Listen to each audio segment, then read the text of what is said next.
अनपढ़ राजा का एक नया फरमान आया है।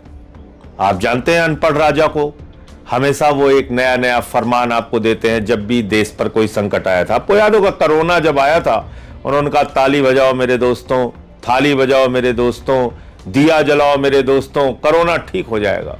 और इस मूर्खतापूर्ण योजना में पूरा देश उनके साथ खड़ा हो गया था। बड़े बड़े पढ़े लिखे लोग, बड़े बड़े स्टार, बड़े बड़े हीरो हीरोइन वो बजा रहे थे ताली थाली, दिया जला रहे थे। इसके पीछे कोई वैज्ञानिक सोच नहीं थी, क्योंकि अनपढ़ राजा ने कहा था, उसका फरमान मानना था। गोदी मीडिया भी गुणगान गा रहा था, हम लोगों पे सवाल उठा रहा था, अरे भैया तुम्हें दवा चाहिए या ताली चाहिए, थाली चाहिए, दिया जलाना चाहिए, दवा ववा के चक्कर में मत पड़ो, कोई ऑक्सीजन गैस की जरूरत नहीं है तुमको, दिया जला के अपना कोरोना ठीक करो। एक गोदी मीडिया गुणगान कर रहा था। अभी अनपढ़ राजा ने एक फरमान दिया है, जब पूरा देश गैस सिलेंडर के लिए लाइनों में खड़ा हो गया, होटल बंद होने लगे, लोग त्राही त्राही करने लगे, मूर्छित होके लाइनों में गिरने लगे, तो अनपढ़ राजा ने कहा मेरे दोस्तों चिंता मत करना, जैसे कोरोना के संकट से हम लड़े थे ऐसे ही हम इस संकट से भी लड़ लेंगे। आप समझ पा रहे हैं क्या कहा अनपढ़ राजा ने?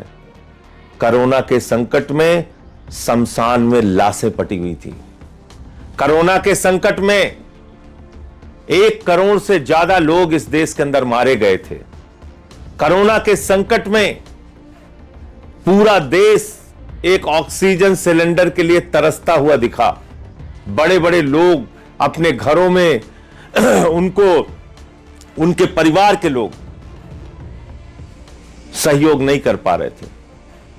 तो मोदी जी आप इस संकट को कोरोना के संकट से तुलना कर रहे हैं, और अभी सारे अंधभक्त और गोदी मीडिया भी कह रहे हैं कि प्रधानमंत्री ने कह दिया जैसे कोरोना से लड़े थे वैसे लड़ लेंगे। अरे ये संकट एक अलग तरह का संकट है। अनपढ़ राजा महोदय कृपा करके इसको आप कोरोना से मत कंपेयर कीजिए, डरवाइए मत देश को, इतना भयभीत मत करिए देश को। आप विपक्ष के ऊपर, आप तो पूरे देश को ही भयभीत कर रहे हैं। आपका काम ही है डराओ और राज करो, इस देश की जनता को डराओ और राज करो, यही आपका तरीका है। अब आपने इस संकट को कोरोना से तुलना कर दी। यह संकट तो आप लेके आए महोदय। आदरणीय प्रधानमंत्री जी, हम लोग तो पहले दिन से कह रहे थे कि भैया ईरान आपका परंपरागत दोस्त है, और ये मैंने नहीं कहा, आपने कहा है नरेंद्र मोदी जी, आपने। वो वीडियो दिखाऊंगा आपके अंधभक्तों को भी, जिसमें आपने कहा था ईरान और भारत की दोस्ती इतिहास से भी ज्यादा पुरानी है।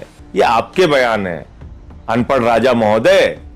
आप गए थे खामेनेई को, जब वो जिंदा थे, उनसे मुलाकात की थी, ऊर्जा क्षेत्र में कई समझौते किए थे। चाबार पोर्ट का समझौता आपने किया था, 12,000 करोड़ रुपए वहां पे इन्वेस्टमेंट किया था आपने, और बाद में अमेरिका के डांटने के बाद, ट्रंप अंकल ने जब आपको डांटा, आपने वो पोर्ट बंद कर दिया, 12,000 करोड़ रुपए हिंदुस्तान का डुबा दिया आपने। आप एक दब्बू बन गए हो, पिछलग्गू बन गए हो। आपकी कोई न सोच है न कोई विदेश नीति है। यह संकट आपने पैदा किया, क्योंकि देश की आम जनता को तो यह बात पता नहीं, आपको पता थी कि हार्मोज का समुद्री मार्ग, जिस मार्ग का 60-70% हिस्सा ईरान के कब्जे में है, ईरान में आता है, उसी रास्ते से हिंदुस्तान का 60% कच्चा तेल और 50% गैस आती थी। तो उस ईरान देश से आपको अपने रिश्ते बिगाड़ने की क्या जरूरत थी, जिसको आप खुद कहते थे कि वो इतिहास से भी पुराना हमारा दोस्त है। आपने खुद ने 2024 में जब वहां के ईरान के राष्ट्रपति मारे गए, तो आपने राष्ट्रीय शोक घोषित किया। मोदी जी, आपने राष्ट्रीय शोक घोषित करने के साथ साथ पार्लियामेंट के अंदर, देश के सर्वोच्च सदन में शोक का प्रस्ताव पारित कराया। और यहां युद्ध के 2 दिन पहले इजराइल चले गए आप, एप्स्टीन फाइल्स पकड़े जाने के बाद। एप्स्टीन फाइल्स का दबाव है आपके ऊपर, हम लोग समझ सकते हैं, लेकिन उस एप्स्टीन फाइल्स के चक्कर में आपने पूरे देश को संकट में डाल दिया। मैं फिर दोहरा रहा हूं, आपको पता था हार्मोज समुद्री मार्ग से ही 60% हिंदुस्तान का कच्चा तेल और 50% गैस आती थी। आपने ईरान से जानबूझ के अपने रिश्ते बिगाड़े और देश को आज गैस के संकट में लाइनों में खड़ा कर दिया। होटल बंद हो रहे हैं, मोरवी के अंदर टाइल्स की फैक्ट्री बंद हो रही है, तमाम जगह की पूरा देश परेशानी में, संकट में खड़ा हो गया। और 13 दिन के बाद, क्योंकि आपको तो लगा था कि अमेरिका और इजराइल मिलकर एक ही दिन में ईरान को उड़ा देंगे, उसके बाद आप फिर नाचेंगे उनके साथ मेडल पहन के।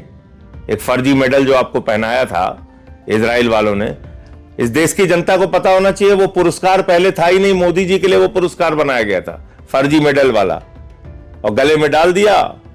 अब मोदी जी उछल के चले आए यहां पे, बोले युद्ध शुरू करो अंकल जी। ट्रंप अंकल ने और इजराइल ने युद्ध शुरू कर दिया। इनको लगा था 2 दिन में पूरा ईरान खत्म हो जाएगा, फिर हम इजराइल और ट्रंप के साथ मिलकर नाचेंगे। तो नहीं हुआ ऐसा। ईरान लड़ता रहा। खामेनेई के मौत पे प्रधानमंत्री खामोश। 160 स्कूली बच्चियां मार दी गई, प्रधानमंत्री खामोश। 160 स्कूली बच्चियों के मारे जाने की निंदा खुद अमेरिका में हुई। दुनिया के 50 से अधिक देशों ने किया उसकी निंदा। 27 यूरोपियन देशों ने उसकी निंदा की, युद्ध की निंदा की, उसके खिलाफ बयान दिया। हमारा प्रधानमंत्री नहीं बोला। जब देश त्राही करने लगा तो पहला काम तो मोदी जी ने कहा अपने दोस्त अडानी से कि देख भाई, यही आपदा है और यही तेरे लिए अवसर है, गैस का दाम बढ़ा दे। उसने 3 गुना बढ़ा दिया। जानते जाओ कैसे देशभक्त हैं लोग, जिनकी चमचागिरी में तुम लोग लगे रहते हो, जिनकी अंधभक्ति में तुम लोग डूबे हो। तुम गैस की लाइनों में खड़े हो और मोदी का दोस्त 3 गुना दाम गैस का बढ़ा रहा है। इस पे सवाल नहीं पूछना चाहिए? इतना अंधभक्ति में डूबे रहते हो, जिंदाबाद जिंदाबाद करते हो, और गोदी मीडिया के लोग भी जिंदाबाद जिंदाबाद करते रहते हैं। पूछना नहीं चाहिए कि अडानी ने 3 गुना दाम कैसे गैस का बढ़ा दिया ऐसे संकट के समय में? उसी का गुणगान करते रहते हो तुम लोग। तो आगे सुनो, फिर बात किया 13 दिन के बाद। पहले जब हम लोग कहते थे अरे ये संजय सिंह को बड़ी विदेश नीति पता हो गई है, ये अरविंद केजरीवाल बहुत विदेश नीति में बता रहे हैं, हमारा अनपढ़ राजा ही विदेश नीति जानता है, ये अंधभक्त कहते थे। फिर 13 दिन के बाद उन्होंने ईरान के राष्ट्रपति से बातचीत की। ईरान के राष्ट्रपति ने भारत के प्रधानमंत्री के बातचीत को नोटिस तक नहीं किया, एक ट्वीट करके भी नहीं बताया कि हां हमारी मोदी जी से बातचीत हुई। यह हैसियत बना दी आपने मोदी जी भारत की, अपने परंपरागत मित्र के साथ संबंध बिगाड़ के उसको धोखा देके। और धोखा शब्द का मैं इस्तेमाल इसलिए कर रहा हूं कि ईरानी जहाज को आपने अपने मेहमान के तौर पे बुलाया था, और वापस जाते हुए उस ईरानी जहाज को ट्रंप ने, अमेरिका ने उड़ा दिया। 100 से ज्यादा नौसैनिक ईरान के मारे गए। संवेदना के एक शब्द नहीं बोला आपने। आपके घर पे कोई आपका दोस्त, कोई आपका मेहमान आए और वापस जाते समय उसको गोली मार दी जाए, उसकी हत्या हो जाए, आप इतना तक नहीं पूछोगे कि भैया क्या हुआ? उनके मां बाप से मिलोगे नहीं? इसी प्रकार से जब ये नौसैनिक मारे गए, आप संवेदना के 2 शब्द ट्वीट नहीं कर पाए। तो जब अंकल ट्रंप खुद फंस गए, खाड़ी देशों में उनके एयरबेस ईरान ने उड़ा दिए, उनके बड़े बड़े फाइटर जेट्स ईरान ने उड़ा दिए, इजराइल पे बमों की वर्षा करके उनको तबाह कर दिया, भारत की जनता लाइनों में खड़ी हो गई। तब अनपढ़ राजा को लगा अरे तो हम फंस गए। हम तो सोच रहे थे ट्रंप बहुत ज्यादा शक्तिशाली है, वो तो सर्वशक्तिमान है, लेकिन वो तो खुद ही पीटा जा रहा है, तो हमारी क्या रक्षा करेगा? तब आपने ईरान के राष्ट्रपति से बात की। अब आप देखिए, आपके घर में कोई मौत हुई हो, उस पे आप शोक संवेदना के एक शब्द नहीं पूछें और पूछे हाँ भाई आप क्या, मौसम का हाल कैसा है और क्या है, खुश हैं कि नहीं है, दिवाली कैसी मनाई, होली कैसी रही। ये तरीका होता है। ना तो खामेनेई की हत्या पर प्रधानमंत्री ने कोई बात की, ऐसा उन्होंने ट्वीट में कुछ नहीं बताया।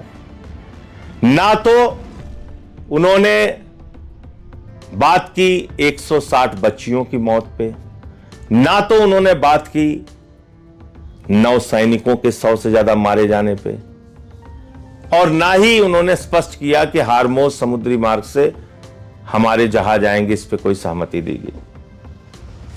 तो आपने एक रस्म अदायगी की देश को संकट में डाल के। अभी मुझे मालूम नहीं, मैं भी चाहता हूं कि ये देश संकट से उभरे और हार्मोज समुद्री मार्ग से हमारी आवाजाही शुरू हो।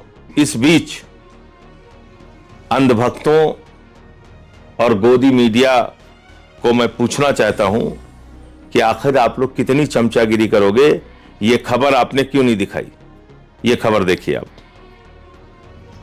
इसमें साफ साफ लिखा हुआ है कि अब अमेरिका ने कहा है कि वो फिर से टैरिफ बढ़ाएगा।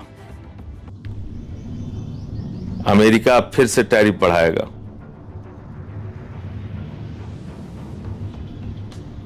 और एक बयान है इसका ट्रंप का, जिसमें यह कह रहा है कि तेल की कीमतें जब बढ़ती हैं तो अमेरिका को फायदा होता है।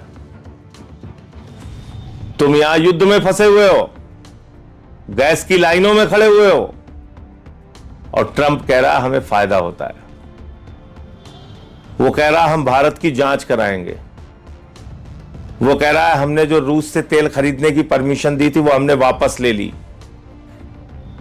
तो इसलिए इस अनपढ़ राजा से जब तक देश को मुक्ति नहीं मिलेगी, जब तक ये व्यक्ति सत्ता से नहीं हटेगा, आप लोग इसी तरीके से परेशान होते रहोगे और उस परेशानी में ये ऊट पटांग आके बयान देते रहेंगे। आप लोग उसी का गुणगान करते रहना, ऐसे ही जीवन अपना चलाते रहना।